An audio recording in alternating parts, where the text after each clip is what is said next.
இனிய பிறந்த நாள் வாழ்த்துக்கள், இனிய பிறந்த நாள் வாழ்த்துக்கள், இனிய பிறந்த நாள் வாழ்த்துக்கள் தம்பி அறிவுக்கு, இனிய பிறந்த நாள் நல் வாழ்த்துக்கள். ரொம்ப ரொம்ப சந்தோஷமா இருக்கு. அரங்கை நிறைத்திருக்கின்ற ஆளுமைகள் அனைவருக்கும் வணக்கம். பத்திரிகை ஊடகத்துறையை சேர்ந்த அத்தனை சொந்தங்களுக்கும் வணக்கம். இந்த மேடை என்னுடைய மேடை, என் குடும்பத்தோட மேடை, என் சந்ததிகளுடைய மேடை. ஏன்னா சோனி மியூசிக் சவுத் இந்த குடும்பத்தில் நானும் ஒருத்தன் சொல்றதுல பெருமைப்படுறேன். எனக்கும் 25 பாடல்கள் கொடுத்து ஒரு அடையாளம் கொடுத்தாங்க. இன்னைக்கு தம்பிக்கும் ஒரு அடையாளம் கொடுத்துருக்குறாங்க. ரொம்ப சந்தோஷமா இருக்கு. கடைக்கோடி கிராமிய கலைஞர்களில் ஒருவனாக இருந்து மனசார வாழ்த்துறேன். என் கலைஞர்கள் சார்பாக திறமையான கலைஞர்களை கண்டறிந்து அவங்களை பெருமைப்படுத்தும் மனநிலை உடையவர்கள் தான் அந்த மேடையில் இருக்கிறாங்க. குறிப்பாக என்னை சினிமா உலகத்தில் நான் சினிமா பாடகராக ஜொலிக்கிறதுல என்னை வடிவமைத்த இசையமைப்பாளர்கள் ஐயா இமன் ஐயா வந்திருக்கிறாங்க. நான் இந்த வேளையில் நன்றியை தெரிவிச்சுக்கிறேன். என்ன மாதிரி சினிமாவில் திறமையான கலைஞர்கள் நிறைய பேரை அறிமுகப்படுத்திக்கிட்டு இருக்கிற அன்புக்குரிய அண்ணன் ரஞ்சிதனை வந்திருக்காங்க. அவங்களுக்கு நன்றியை தெரிவிச்சுக்கிறேன். இந்த மாதிரி கடைக்கோடியில் இருக்கிற கிராமிய கலைஞர்களும் நம்ம நாட்டுப்புற பாரம்பரிய பண்பாடு, நம்ம நாட்டுடைய பண்பாடு பாரம்பரியம் கலாச்சாரங்களை எடுத்து சொல்லக்கூடிய கலைஞர்களை ஊக்குவிக்கும் சோனி மியூசிக் சவுத்து குடும்பத்தாருக்கு எல்லாத்துக்குமே நன்றியை தெரிவிச்சுக்கிறேன். நான் வாழ்த்த இங்கே தம்பி கூப்பிடும்போது எனக்கே சந்தோஷமாக இருந்துச்சு. அந்த அளவுக்கு நான் சரியான வழியில் என்னை வழிநடத்தின கடவுளுக்கும் என்னை வாழ வைத்து கொண்டிருக்கிற ரசிகர்களுக்கு நன்றியை தெரிவிச்சுக்கிறேன். இந்த வள்ளியம்மை பேராண்டி உலக மக்கள் எல்லார் மனசுலையும் இருப்பாண்டின்னு சொல்லி வாழ்த்துறேன். அன்பு சகோதரர் அறிவு, சிறந்த புகழ்பெற்ற இயக்குனர் ப. ரஞ்சித், இமான் மற்றும் மேடையில் அமர்ந்திருக்கும் நண்பர்கள், இங்கே கூடியிருக்கும் கலைஞர்கள், உறவினர்கள், குறிப்பாக அறிவின் தந்தை கலைநேசன், தாயார் தேன்மொழி, பாட்டி வள்ளியம்மாள் ஆகிய அனைவருக்கும் முதற்கண் எனது வணக்கத்தை தெரிவித்துக் கொள்கின்றேன். நான் ஒரு 5 நிமிடம் பேசுவேன். எனக்கு முன்னால் பேசுகிறவர்களைப் போல் அல்லாமல் அறிவுக்கும் அவருடைய குடும்பத்துக்கும் உள்ள நெருக்கத்தை பற்றி நான் இப்போது பேசவில்லை. அவருடைய பாடல்களை பற்றி ஒரு சில குறிப்புகள் மிக முக்கியமானவை என்று நான் கருதுகிறேன். ஒரு முறை நான் KV குணசேகரன், அவரை உங்களுக்கு தெரிந்திருக்கும், அவர் இப்பொழுது உயிரோடு இல்லை, சிறந்த பாடகர். அவரை என்னுடைய ஊருக்கு அழைத்து சென்றேன். அப்பொழுது நான் இவர் சிறந்த பாடகர் என்று எனது அம்மாவிடம் அறிமுகப்படுத்தினேன். எனது அம்மா மிக ஆசையாக எனக்காக ஒரு பாடல் அவரை பாட சொல்லு என்று கேட்டார்கள். அப்பொழுது அவர் எனக்கு பிடித்த ஆட்காட்டி பறவை என்ற ஒரு பாடலை பாடினார். பாடி முடித்ததும் எனது அம்மா, அவருடைய அண்ணி 2 பேரும் கட்டிப்பிடித்து ஒப்பாரி வைக்க ஆரம்பித்து விட்டார்கள். அவர்களை நிறுத்தவே முடியவில்லை. அந்த அளவுக்கு அவருடைய குரலில் வலிமை, உயிர் இருந்தது. அதை போலவே இப்பொழுது நான் உணர்கின்றேன். இன்னும் அதைவிட மேலாக, ஏனெனில் அவர் மக்களுக்காக கிராமங்களில் பாடினார். ஆனால் இவர் அனைவருக்குமாக, எல்லோருக்கும் ரீச்சாக அளவிலே அவர் பாடுகிறார். அது முக்கியம். அது மட்டுமல்ல, இவருடைய பாட்டுக்களை இவரே எழுதுகிறார், மெட்டமைக்கிறார், பாடுகிறார், நடிக்கிறார், இயக்குகிறார். இவருடைய புகழ் யார் மீதும் சவாரி செய்து அவர் வரவில்லை. அவர் தானாகவே சுயம்புவாகவே வந்திருக்கிறார். அவருடைய புகழ் அவருடைய குரலில் உள்ளது. அவருடைய புகழ் அவருடைய வார்த்தையில் உள்ளது. அவருடைய புகழ் அவருடைய உண்மை தன்மையில், போராடும் குணத்தில் உள்ளது. எத்தனை கவிஞர்கள் இவரை போல் பாட்டு எழுதி துணிச்சலாக வெளியிட முடியும் என்று தெரியவில்லை. அதுவும் ஒரு கமர்ஷியல் ஆல்பம் என்ற பொழுது எல்லா வகையான பாடல்களும் உள்ளன. ஆனாலும் அதிலே போராட்ட குணம் மேலோங்கி இருப்பதை நான் பார்க்கிறேன்.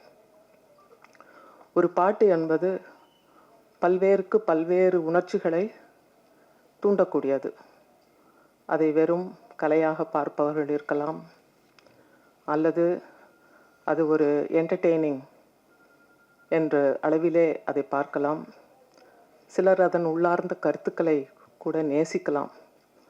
ஆனால் ஒரு பாடலை கேட்டு யாராவது செயல் வடிவம் பெற முடியுமா என்றால் இவர் பாடலை கேட்டு செயல் வடிவம் பெற முடியும் என்று நான் நினைக்கின்றேன். தொடாத, என்னை தொடாத என்று அது ஏற்கனவே உள்ள ஒரு பாடல் வரி. நாங்கள் தொடாத பொருள் எதுவும் உண்டா என்ற கேள்வியில் எல்லாம் நாங்கள் தொட்டு எல்லாமே நாங்கள் உருவாக்கும் பொழுது எங்களை தொட வேண்டாம் என்று மறுக்கின்ற ஒரு சமூகத்தின் மீது ஒரு கலக பாட்டு இது. கலகம் விளைவிக்கின்ற பாட்டு, எல்லாமே எள்ளல். அதே போல் கலை என்று இசையை பெரிய கலை, ஆன்மீகம் என்று சொல்பவர்களுக்கு ஆன்மீகம் பல வழிகளில் நாம் அடையலாம். அதை போராட்டத்தின் மூலமாகவும் அடையலாம். தான் எழுதிய பாட்டை கூட என்னடா ஹிப்பாப்பு, பறிச்சிட்டு வாடா ரோசாப்பூ என்று சொல்கின்ற அளவிற்கு அது ஒரு சுய விமர்சனம். பாடலை நான் எழுதிய பாடல் என்று கொண்டாடுவதில்லை. பாட்டு என்பது நமது வாழ்க்கை, நமது வாழ்க்கையை பாடுவது, நமது பிரச்சனைகளை பாடுவது, நமது உலகத்தை பாடுவது மட்டுமல்லாமல் அதை எப்படி மாற்றியமைப்பது என்ற அளவிலே அவருடைய பாடல்கள் இருக்கின்றன. இதற்கு மேல் இங்கே சிறந்த இயக்குனர்கள், இசையமைப்பாளர்கள் உள்ளார்கள். அவர்களும் கூட அவர்கள் கருத்தை கூறலாம்.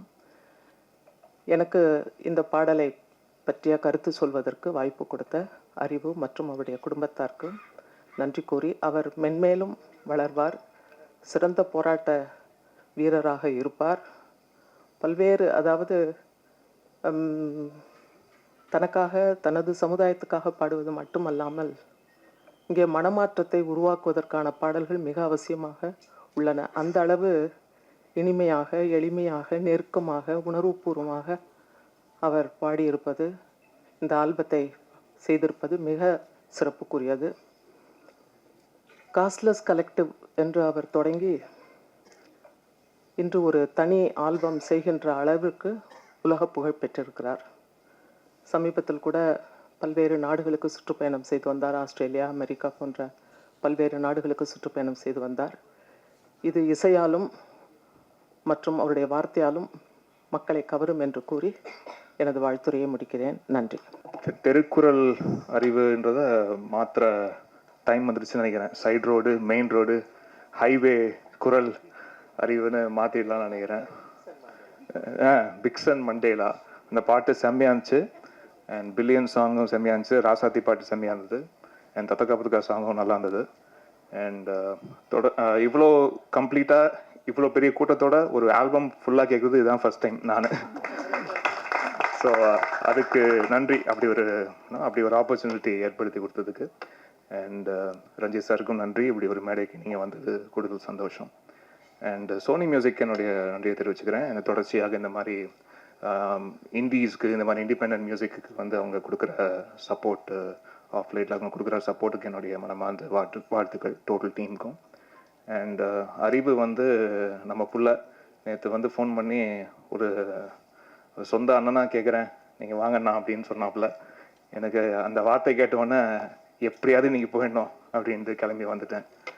ரொம்ப சந்தோஷம். வீடியோ ரொம்ப குவாலிட்டியாக இருந்தது, அது பார்க்க ரொம்ப தரமாக இருந்தது. அறிவோடைய லிரிக்கும், அவருடைய பாடல்களும், அவர் பாடுற விதமும், அவருடைய தோற்றமும், the way he carries a stage, அவர் ஸ்டேஜை வந்து பர்ஃபார்ம் பண்ணும்போது அவர் the way he carries himself, இது எல்லாமே கூட இருந்து கவனிச்சிருக்கேன், பார்த்துருக்கேன். ரொம்ப சந்தோஷப்பட்டிருக்கேன். தம்பியாக ரொம்ப சந்தோஷப்படுறேன். அறிவு, வாழ்த்துக்கள். நீங்கள் இன்னும் மேலும் வளர எல்லாம் உள்ள இறைவனை வேண்டிக்கிறேன். வாழ்த்துக்கள். எல்லாருக்கும் வணக்கம். இங்கே கூடியிருக்கிற மீடியா நண்பர்கள், மேடையில் அமர்ந்திருக்கும் அறிவு, ரஞ்சித்தனா, சிவகாமி ஐஏஎஸ் அவர்கள், இமான் சார் அவர்கள், ஆண்டனி தாசன் அவர்கள், காட்சி வி அண்ட் ஆண்டோ அவர்கள், எல்லாருக்கும் என்னுடைய வணக்கத்தை நான் தெரிவிச்சுக்கிறேன். எனக்கு இந்த மூமெண்ட் ரொம்ப சரியலாக இருக்குது. ஒரு அசிஸ்டன்ட் டைரக்டராக வேலை செஞ்சுட்டு இருந்தேன். ஜஸ்ட் இப்போ தான் முடித்தேன். அறிவு வந்து என் மேலே எப்படி நம்பிக்கை வச்சாருன்னு எனக்கு தெரியல. என்னை கூப்பிட்டு நீங்கள் இந்த மியூசிக் வீடியோ பண்ணுறீங்களா அப்படின்னு கேட்டார். This is my first music video. And thank you அறிவு, என்னை நம்பினதுக்கு. என்னோட டீம் மேலே கூப்பிடலாமா? இவங்க இல்லைன்னா இது கண்டிப்பாக நான் பண்ணியிருக்கவே முடியாது. அண்ட் அறிவுக்கு நான் ரொம்ப ரொம்ப ஸ்பெஷல் தேங்க்ஸ் சொல்லணும் என்னை நம்பினதுக்கு. And happy birthday to you. Thanks Ranjith அண்ணா, நீங்கள் வந்ததுக்கு. நான் இன்னும் உங்கள்கிட்ட அந்த வீடியோவை காட்டவே இல்லை. நீங்கள் என்ன சொல்ல போகிறீங்க அப்படின்ற ஒரு எக்ஸைட்மெண்ட்டில் நான் இருக்கேன். யா, தேங்க்யூ. என்னோடய ஃப்ரெண்ட்ஸ் எல்லாருமே வந்திருக்காங்க, என்னோடய அம்மா வந்திருக்காங்க, எஸ், எல்லா நண்பர்களுக்கும் நன்றி. மேடையில் இருக்கிற இமானன் அண்ணன் அவங்களுக்கும் என்னுடைய மகிழ்ச்சியின் வாழ்த்துக்கள். ஏன்னா நிறைய யங் டேலண்ட்ஸை வந்து அவர் வந்து தொடர்ந்து வந்து ஊக்கப்படுத்தி அவங்கள வந்து வாய்ப்பு கொடுத்து ரொம்ப நல்ல விஷயங்கள் பண்ணிருக்காரு இந்த இண்டஸ்ட்ரியில். ரொம்ப நல்ல விஷயம் நீங்கள் தொடர்ந்து செஞ்சுட்டே இருங்க. அண்ட் அந்தோனிதாஸ் அண்ணன், ரொம்ப சந்தோஷம் நீங்கள் இங்கே இருக்கிறது. அண்ட் சிவகாமி ஐஏஎஸ் மேடம், பயங்கர இன்ஸ்பைரிங்கான ஒரு பர்சன். ஸோ அவங்க இருக்கிறது தான் எனக்கு ரொம்ப சந்தோஷம். அண்ட் கல்பனா அம்பேத்கர் நல்லா இருந்தது, ஓகே, ரொம்ப இன்ட்ரெஸ்டிங்காக இருந்தது. அண்ட் மியூசிக் ப்ரொடியூசர்ஸ் 2 பேருக்குமே என்னுடைய வாழ்த்துக்கள். அறிவுக்கு வந்து பிறந்தநாள் நல்வாழ்த்துக்கள் தான். சரி, அறிவு வந்து காஸ்ட்லெஸ் கலெக்டிவ் பண்ணுறப்ப தான் ஃபஸ்ட் டைம் நான் மீட் பண்ண அறிவை. உதயா மூலமாக தான் நான் பார்த்தேன். அறிவு வந்து ஃபஸ்ட்டு பாடினதே வந்து அம்பேத்கருடைய அந்த வாழ்க்கை வரலாறை அவர் வந்து பாடினார். எனக்கு ஃபஸ்ட் டைமாக என்ன சொல்கிறது, நம்ம வந்து ஒரு கலை இலக்கியங்களில் கலை இலக்கியத்தை அரசியல் படுத்தணும், அது மக்கள்கிட்ட கொண்டு போய் சேர்க்கணும் அப்படின்றது தான் ஒரு முக்கியமான ஒரு எய்மாக இருந்தது. அப்படி தான் சினிமாவுக்குள்ளே வந்தோம். ஸோ கலை இலக்கியங்களை அரசியல் வடிவமாக்கணும், அது மக்கள்கிட்ட கொண்டு போய் சேர்க்கணும். ஸோ கலை மக்களுக்கானது, நம்ம பயன்படுத்துகிற கலை அது அரசியல் தன்மையோடு இருக்கணும் அப்படின்றது தான் யோசனை. ஸோ அந்த யோசனைக்குள்ளே இருக்கிறவங்க கூட ஒன்று சேர்ந்து வேலை செய்கிறதுக்கு தான் தொடர்ந்து நம்ம வந்து பார்த்துட்டு இருந்தோம். அந்த அடிப்படையில் அறிவு வந்தது வந்து ஒரு மிகப்பெரிய ஒரு வெளிச்சமாக நான் வந்து பார்க்குறேன். இந்த இண்டிபெண்ட் மியூசிக் அண்ட் வந்து இந்த மியூசிக் வடிவத்தில், அதுவும் மொழி ரீதியாகவும் சரி, அறிவு வந்து ஏற்படுத்தின தாக்கம் வந்து மிகப்பெரியது அப்படின்னு நான் நினைக்கிறேன். அண்ட் வந்து அன்றைக்கி ஃபர்ஸ்ட் டே அறிவு முன்னாடி வந்து பாடி காட்டின அறிவு, அதிலிருந்து இருக்கிற அறிவுகிட்ட இருக்கிற ஒரு மாற்றத்தை நான் தொடர்ந்து அவங்க கூடவே இருந்து நான் பார்த்துட்ருக்குறேன். அண்ட் வந்து காலாவில் வந்து ஃபர்ஸ்ட் ஃபிலிம் வந்து அவனுக்கு எழுதினா ஒரு பெரிய சாங் ஒன்று எழுதுனா, அதுவும் வந்து ஒரு போராட்ட பாடல் தான். அது ரொம்ப முக்கியமான பாடலாக இருந்தது காலா திரைப்படங்களில். அண்ட் வந்து அவன் வந்து எழுதின காஸ்ட்லெஸ் கலெக்டிவில் அறிவு எழுதின பாடல்கள்லாம் வந்து ரொம்ப ரொம்ப இன்ட்ரெஸ்டிங்கான பாடல்களை வந்து எழுதியிருந்தான். அண்ட் எனக்கே பாடலெல்லாம் கேட்டு முடிச்சதுக்கப்புறம் தான் தெரியும் அறிவு சில பாடல்களை அதில் வந்து எழுதியிருக்கான், கான்ட்ரிபியூட் பண்ணியிருக்கான்னு சொல்லிட்டு. ஸோ அப்போ தான் அறிவுடைய அந்த லிரிக் அண்ட் அரசியல் தன்மையை வந்து கொஞ்சம் கொஞ்சமாக புரிஞ்சிக்க முடிஞ்சுது. அண்ட் அறிவுக்கு ஒரு அரசியல் தன்மை இருந்தது. இங்கே என்னை பார்க்குறதுக்கு முன்னாடியே அறிவும் பாபாசாஹேப் அம்பேத்கருடைய கருத்துக்களால் ஈர்க்கப்பட்ட ஒரு மாணவனாக இருந்தது வந்து எனக்கும் அறிவுக்கும் ஒரு பெரிய நெருக்கத்தை வந்து உண்டாக்குச்சு. ஸோ அதன் அடிப்படையில் தான் அறிவு கூட ரொம்ப நெருங்க முடிஞ்சது. ஆனால் அதே நேரத்தில் அரசியல் தன்மையை, அரசியல் கருத்துக்களை எப்படி வந்து எளிய வடிவமாக மாக்கி மெயின் ஸ்ட்ரீம் பிளாட்ஃபார்மில் வந்து ஆடியன்ஸை வந்து கனெக்ட் பண்ணுறது, இது ஒரு பெரிய சவால் ஆக்சுவலி. இப்போ நான் திரைப்படம் எடுக்க வரப்போ கூட வந்து நம்ம கதை, அப்புறம் நம்ம யோசிக்கிற அரசியல் தன்மை வந்து இங்கே இருக்கிற மெயின் ஸ்ட்ரீம் ஆடியன்ஸ் வந்து கனெக்ட் பண்ணுமா, இவங்க அக்செப்ட் பண்ணுவாங்களா இல்லையா. ஏன்னா மெயின் ஸ்ட்ரீம் அப்படின்றதே வந்து சந்தைப்படுத்துதலில் தான் ஒரு மெயின் ஃபோக்கஸாக இருக்குது. அண்ட் வந்து அதை வந்து வணிகம் மயமாக்குதல், இல்லை வந்து அது வணிகத்துக்கு உட்பட்டு இருக்கா, இங்கே சந்தைப்படுத்துகிறவர்கள் யார், சந்தையில் யார் பொருள் வாங்குறது.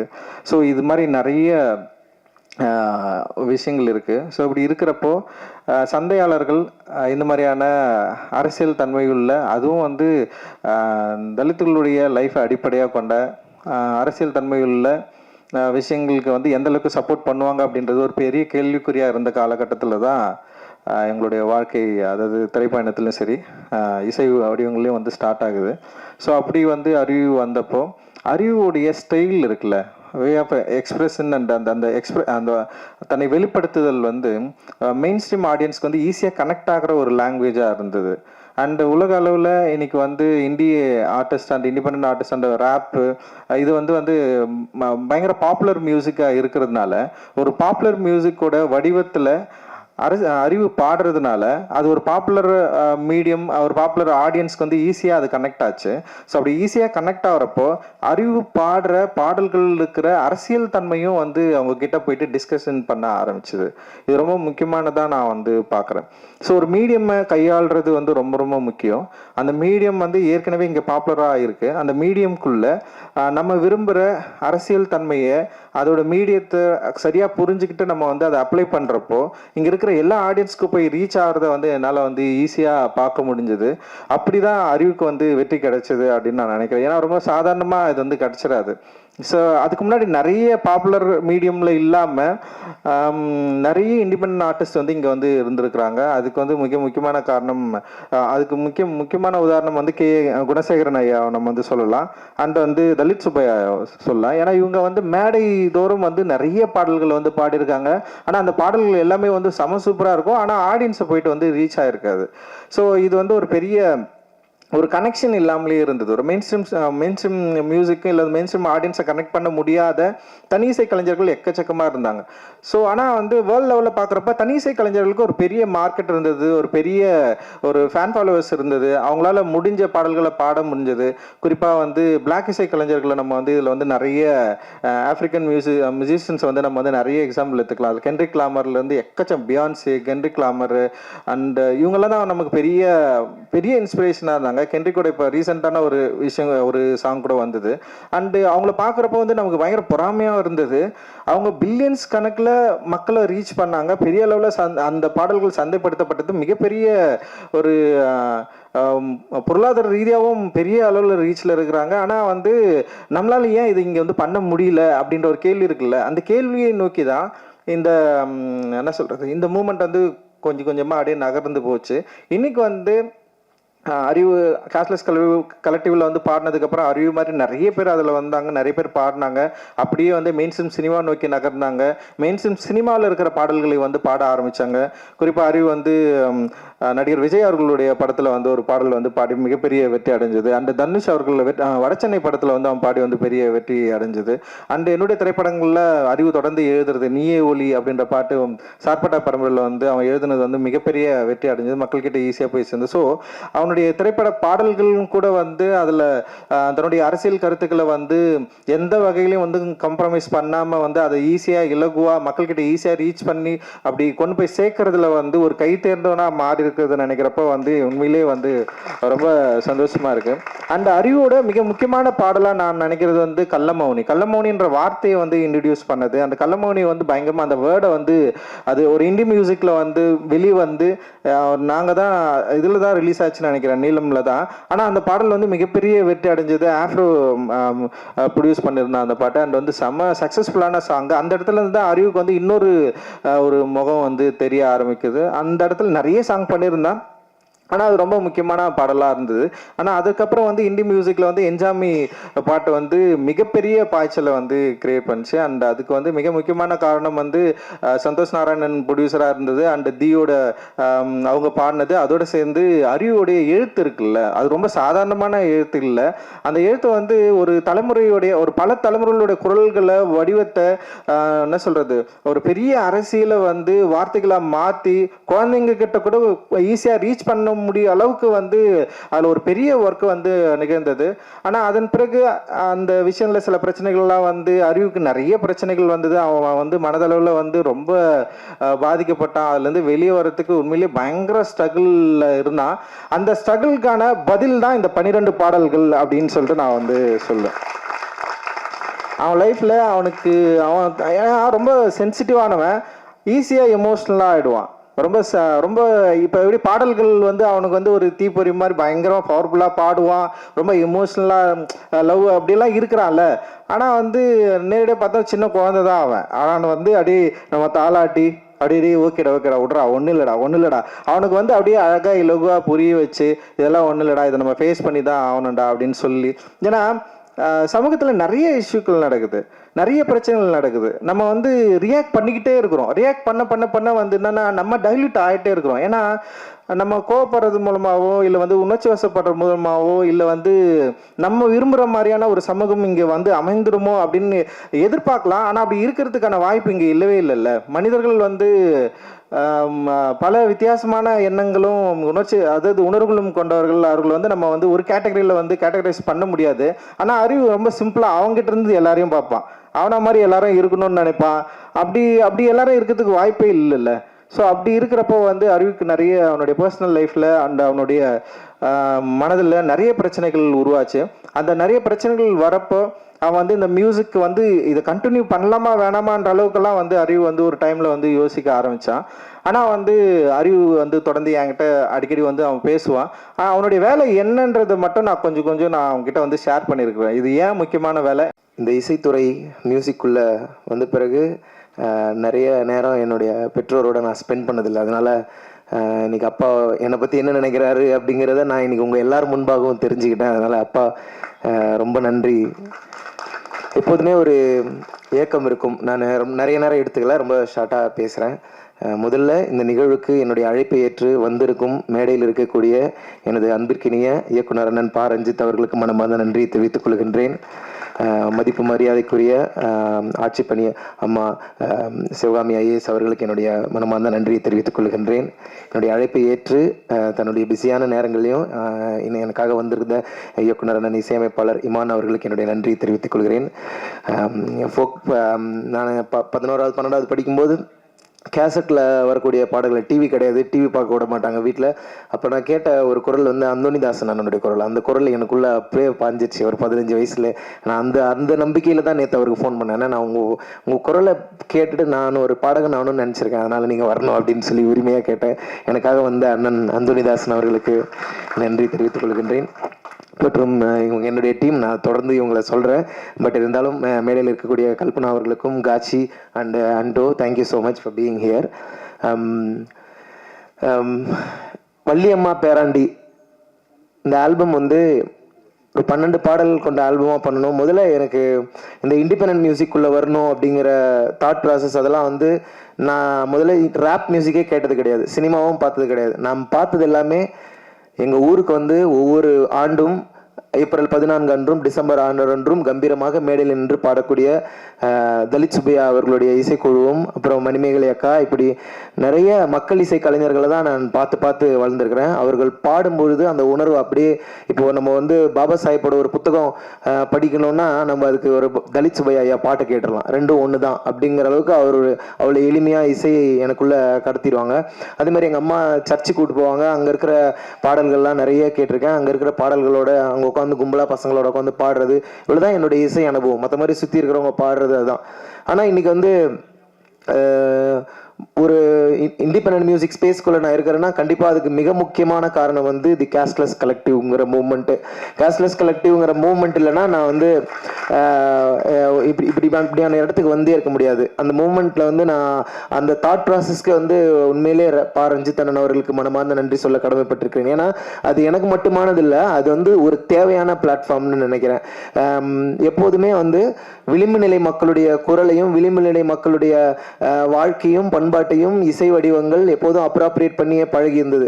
ஆனால் அது தாண்டி இல்லை நாங்களாக வந்து பேசுவோம், நாங்களும் கோட் ஷூட் போட்டு தைரியமாக ஸ்டைலாக கெத்தாக வந்து நிற்போங்கிறத உலகத்துக்கு நிரூபித்து காட்டியது வந்து கேஸ்ட்லெஸ் கலெக்டிவ். அந்த கேஸ்ட்லெஸ் கலெக்டிவில் நான் மேடை ஏறினதான் எனக்கு, அதுக்கு முன்னாடி எனக்கு விருப்பம் இருந்தது. நான் உதயாண்ணாவை சந்திக்கும் போது சொன்னது என்னன்னா, ஆனால் எனக்கு நிறைய சமூக விழிப்புணர்வு பாடல்கள் பாடணும், அம்பேத்கர் பாட்டு பாடணும், இதுதான் என்னுடைய விருப்பம் அப்படின்னு சொன்னேன்.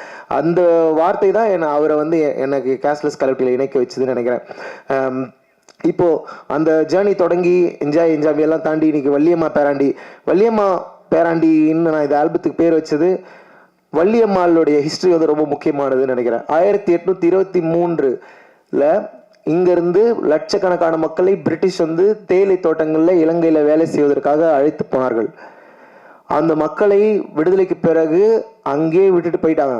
அதில் பாதி மக்களை அங்கிருந்து இலங்கை அரசாங்கம் திருப்பி இந்தியாவுக்கு அனுப்பியது 1970கள் 80களில். அப்படி குடும்பங்கள் 2ஆக பிரிக்கப்பட்டன, அதாவது கட்டாயமாக பிரிக்கப்பட்டன குடும்பங்கள். அப்படி பிரிக்கப்பட்டு வேறு இழந்து ஊர் இழந்து இந்த ஊருக்கு வந்து மீண்டும் உழைப்பாலும் கல்வியாலும் நேர்மையாலும் முளைத்தெழுந்த ஒரு மகத்தான ஒரு குடும்ப தலைவி தான் வள்ளியம்மாள். ஏன் நான் இதை சொல்கிறேன்னா, எனக்கு என்ன பெருமை இருக்குது, எனக்கு என்ன அடையாளம் இருக்குன்னு நான் எப்பவுமே யோசிப்பேன். ஒருத்தனை கேட்டால் அவன் ஜாதி அவனுக்கு பெருமைன்னு சொல்லுவான், ஒருத்தனை கேட்டால் அவங்ககிட்ட இருக்கிற காசு அவனுக்கு இருக்கிற பெருமைன்னு சொல்லுவான். ஒவ்வொருத்தனுக்கும் ஒவ்வொரு பெருமைகள் இருக்கும். அப்போ நான் யோசிச்சு பார்ப்பேன் எனக்கு என்ன பெருமை இருக்குது அப்படின்னு சொல்லிட்டு. எங்கள் அப்பா ஒரு கல்லூரி ப்ரொஃபஸர், அது எங்கள் அம்மா வந்து ஒரு ஸ்கூல் டீச்சர்னா அது அவங்க செய்கிற அவங்களுடைய உழைப்பில் அவங்க அடைஞ்சிருக்கிற உயரம். ஆனால் எங்களுடைய வரலாற்றை வந்து அப்படியே நசுக்கிய போது மீண்டும் அதை முளைத்தெழுவதற்காக உழைத்திருக்கிற எங்களுடைய உழைப்பு இருக்குல்ல, அந்த உழைப்பு தான் எங்களுடைய அடையாளம் அப்படின்னு சொல்லி நான் புரிஞ்சுக்கிட்டேன். நான் எங்கள் தாத்தா வந்து காலில் செருப்பு போட்டு தெருவில் நடக்க முடியாது. இன்றைக்கு நாங்கள் வந்து விமானத்தில் ஏறி பறக்கிறோம், கார்களில் போகிறோம்னா இது வந்து சாதாரண ஒரு மாற்றம் கிடையாதுன்னு நான் நினைக்கிறேன். இதில் வந்து பாபா சாஹேப் அம்பேத்கரில் தொடங்கி இன்றைக்கு எங்கள் அண்ணன் இயக்குனர் பா ரஞ்சித் வரைக்கும் எங்கள் கான்ட்ரிபியூஷன் இருந்துகிட்டே இருக்கு. இவ்வளோ பேருடைய ஒரு உழைப்பினால் மட்டும்தான் வந்து இன்னைக்கு வந்து ஒரு மியூசிக் ஈகோ சிஸ்டமில் நானும் ஒரு ஆர்டிஸ்டாக நிற்கிறேன் அப்படிங்கிறத நான் உறுதியாக நம்புகிறேன். எனக்கு வந்து பிறந்தநாள் கொண்டாடுறதுல உண்மையிலேயே இந்த வருஷம் எனக்கு மகிழ்ச்சியே இல்லை. ஏனென்றால் நாம் எப்போது கொல்லப்படுவோம் தெரியாத ஒரு வன்முறையான ஒரு சமுதாயத்தில் வாழ்ந்து கொண்டிருக்கிறோம். அப்படிதான் நான் இதை பார்க்குறேன். நான் வந்து ஒரு ஒரு ஒரு தலித்தா வந்து வாழ்க்கையின் கொண்டாட்டங்களை கூட கொண்டாட முடியல நம்மளால. நமக்கு வந்து என்ன தினந்தோறும் நீ சாவு செய்தியை கேட்டுனே இருக்க, தினந்தோறும் உன் சார்ந்த உன் நிறத்தில் இருக்கிற நீ சாப்பிட்ற உணவை சாப்பிட்ற உன்ன மாதிரி இருக்கிற யாரோ ஒருத்தர் செத்துக்கிட்டே இருக்கான்னா நீ எப்படி பர்த்டே கொண்டாடுவ, நீ எப்படி வந்து உனக்கு ஒரு பாட்டு வெளியிட்ட கொண்டாடுவ, உன் மனது எப்படி இருக்கும்? அந்த மனநிலை ரொம்ப ரொம்ப ஆபத்தானது. இந்த சமூகம், சாதிய சமூகம் மீண்டும் மீண்டும் வந்து நம்மளை அப்படியான ஒரு இறுக்கத்திலே வச்சிருக்குன்னு நினைக்கிறேன். அந்த இறுக்கம் தான் என்னை போட்டு உறுத்திக்கிட்டே இருக்கும். ஆமண்ணனுடைய மறைவு வந்து என்னை உண்மையாகவே என்னால் இது வரைக்கும் ஏற்றுக்கவே முடியல. ஏனென்றால் தலித் சமூகத்தில் இத்தனை இளைஞர்களை வந்து ஒவ்வொரு வாரமும் ஒவ்வொரு நாளும் நம்ம கேள்விப்பட்டே இருக்கோம். கொலை செய்கிறார்கள், சாதி ஆணவ படுகொலை செய்கிறார்கள், எதிர்க்க உட்கார்ந்துட்டா, நின்றுட்டா, நடந்துட்டா, படிச்சுட்டா, எல்லாமே பிரச்சனையாக இருக்கும்போது மியூசிக்கெல்லாம் எங்கேயோ இருக்குது. ஆக்சுவலி தெருவில் நடக்கிறது, எதிர்க்க அவன் முன்னாடி நடந்து போகிறது, இப்படியான பேசிக் விஷயங்கள்லேயே நம்மளை வந்து அரெஸ்ட் பண்ணி வச்சுட்டு இந்த இசை, இந்த ஆட்டம் பாட்டம் கொண்டாட்டம் இது எல்லாத்தையுமே வந்து மேட்டுக்குடிகள் தங்களதானதாக ஆக்கி கொண்டதனுடைய விளைவாக தான் இன்னைக்கு வந்து நான் எத்தனையோ முன்னோர்களுடைய கனவு இது. ஒரு தலித் சுப்பையா வந்து ஒரு பாப் மார்லியா ஐயாவா மாறி இருக்கலாம், ஒரு ஒரு பாவலர் முகில் வந்து ஒரு மைக்கேல் ஜாக்சனா மாறி இருக்கலாம். ஏன்னா இந்த சாதிய சமூகம் தான் இந்த மண்ணின் கலைஞர்களை மீண்டும் மீண்டும் அடியிலே வச்சிருக்கு. ஆனால் அவர்களுடைய வாழ்க்கையில தான் அழகு இருக்கு, அவர்களுடைய வாழ்க்கையில தான் கொண்டாட்டம் இருக்கு. யார் இந்த மண்ணில் வேர்வை சிந்தி உழைக்கிறார்களோ அவர்களுக்கு தான் அந்த செடியை பத்தி தெரியும், அந்த நாத்தை பத்தி தெரியும், அதை பத்தி பாட்டு எழுத முடியும். ஆனா அந்த கலை வடிவங்களை எப்படி அவர்கள் நிலங்களை பிடுங்கிக்கிட்டாங்களோ அதே மாதிரி அவர்களுடைய கலைகளையும் பிடுங்கி கொண்டார்கள். இப்படியான ஒரு சூழல்ல தான் நாம் இருந்து இருக்கிறோம். அதனால எனக்கு அடையாளமாக இருக்கக்கூடிய வள்ளியம்மாளனுடைய வரலாற்றை பாதுகாக்கணும் அப்படின்னு எனக்கு தோணுச்சு.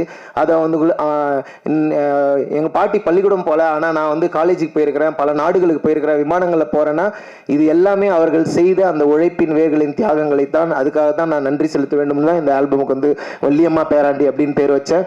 கண்டிப்பாக வந்து இது எல்லாருக்கும் ஒரு உணர்த்துதலை கொடுக்கும் அப்படின்ற ஒரு பெரிய நம்பிக்கை எனக்கு இருக்குது.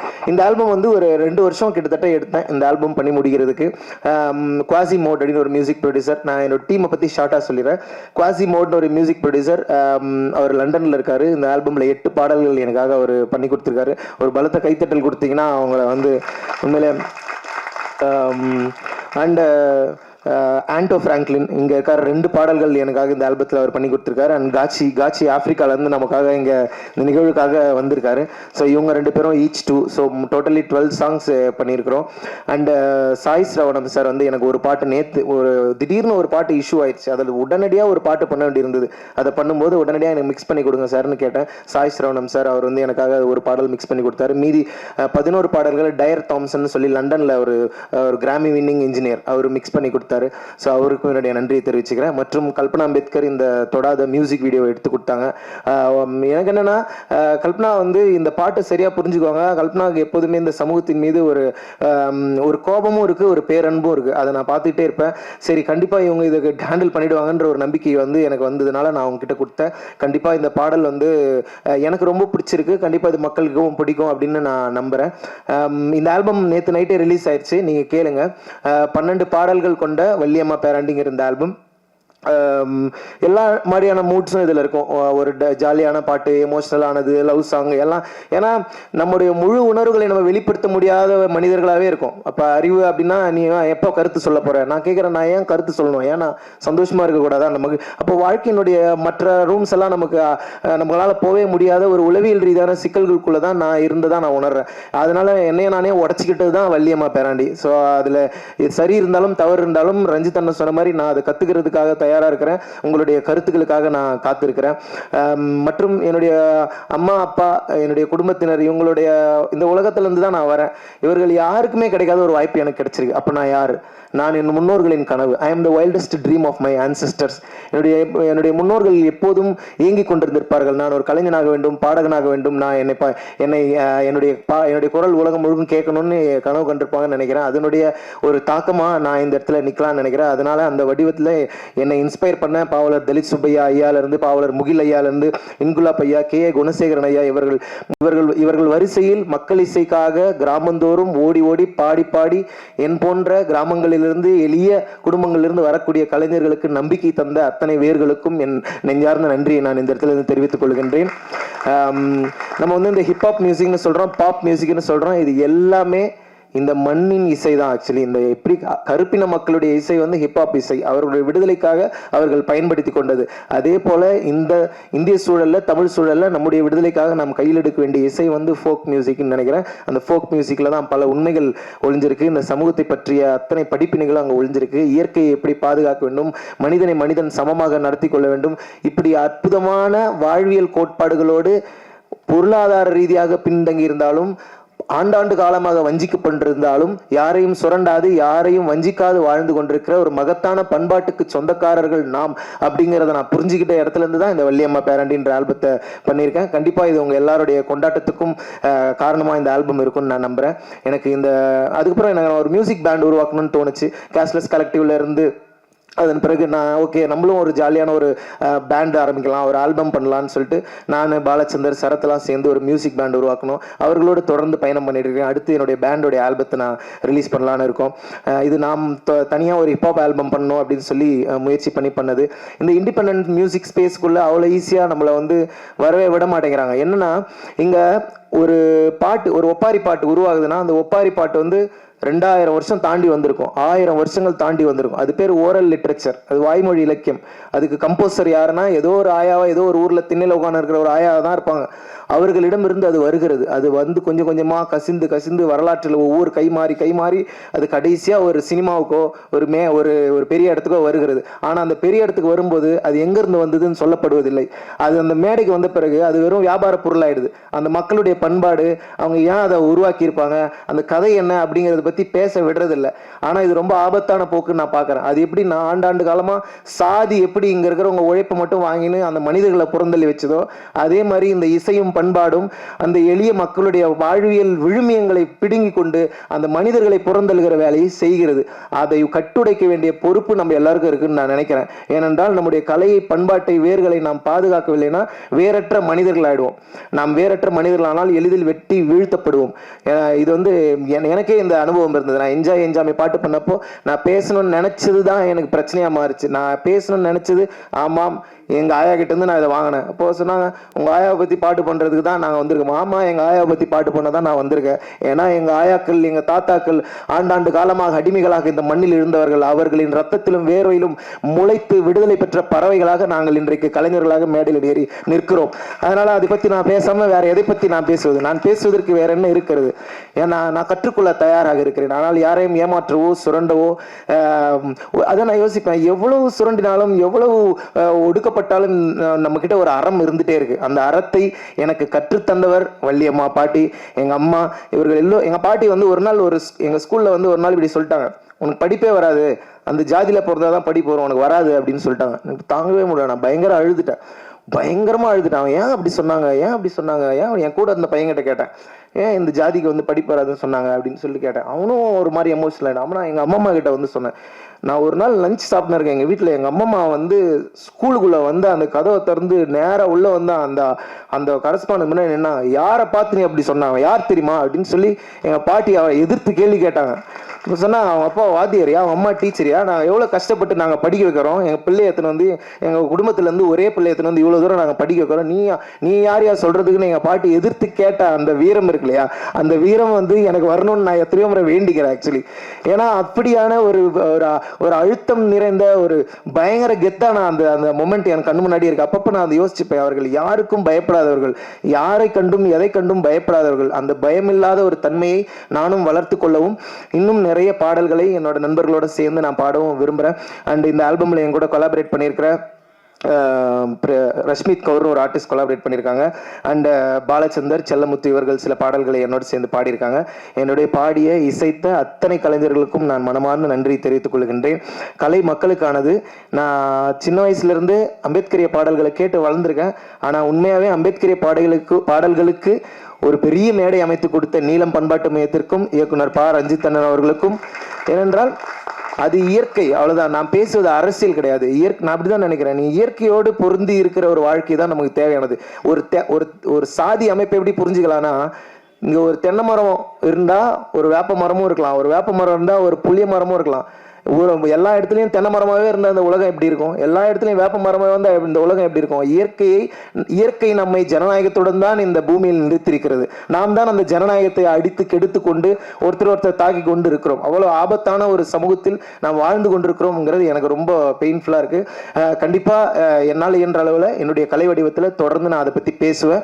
இந்த ஆல்பம் முழுக்க அதை பற்றி பேசலை. இது ஒரு கமர்ஷியல் ஆல்பமாக இருந்தாலும் என்னுடைய உள்நோக்கத்தை இந்த ஆல்பம் கண்டிப்பாக உங்ககிட்ட கொண்டு வந்து கடத்தும் நம்பிக்கையோடு நான் ஏதாவது விடுபட்டிருந்தேன் மன்னிச்சுக்கோங்க. அண்ட் சோனி மியூசிக் ரொம்ப நன்றி சொல்ல கடமைப்பட்டிருக்கேன். நிறைய பேருக்கு இந்த ஆல்பம் நான் போட்டு காமிச்சேன்.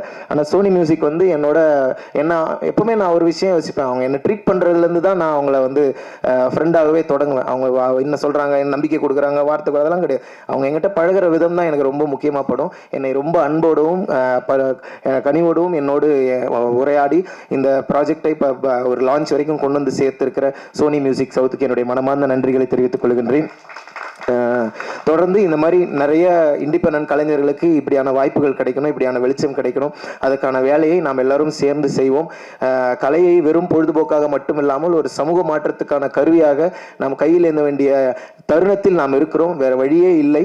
ரொம்ப ஆபத்தான, ரொம்ப வன்முறை நிறைந்த ஒரு சமூகத்தில் நாம் இருக்கிறோம். அது ஏன்னா எனக்கு என்ன பயமா இருக்குன்னா, ஒருவேளை நாளைக்கு அந்த கொல்லப்படுகிற ஆள் நானாகவோ எனக்கு தெரிந்தவர்களாகவோ இருக்கலாமோங்கிற பயத்தோடவே உழவ வேண்டியதா இருக்கு. அது என்ன புரிஞ்சுக்கிறவங்களுக்கு அது புரியும்னு நினைக்கிறேன். அப்படியான ஒரு நிலையிலிருந்து நாம் விடுபட வேண்டும். நாம் வந்து எந்த தவறும் செய்யாதவர்கள், இந்த ஒட்டுமொத்த உலகத்தையும் நேசிக்கக்கூடிய அந்த பேரன்பை கொண்ட மக்கள். அந்த அன்பை மீட்டெடுப்போம், அந்த மாண்பை மீட்டெடுப்போம் சொல்லி விடைபெறுகிறேன். ஜெய் பீம்.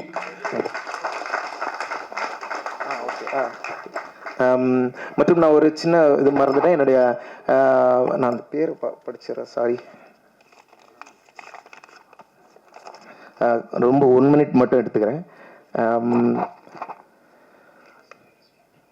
இந்த ஆல்பமோட ப்ரொடியூசர்ஸ் குவாசிமோட், ஆண்டோ அண்ட் காட்சி, அவங்களுக்கு நன்றி. அண்ட் மிக்ஸ் பண்ணி கொடுத்த குவாசி, டயர், சாய் ஸ்ரவணம் சாருக்கு நன்றி. Recording engineers Hari 20 dB and Vishnu 2 bar Q, அவங்களுக்கு என்னுடைய மனமார்ந்த நன்றிகள். அப்புறம் வந்து இந்த மியூசிக் வீடியோ ப்ரொடியூஸ் பண்ணுறதுக்கு எனக்கு உதவி செய்த கதிர் வீரசேகர், சுந்தரலிங்கம் மற்றும் முருகன் அவர்களுக்கு நன்றி.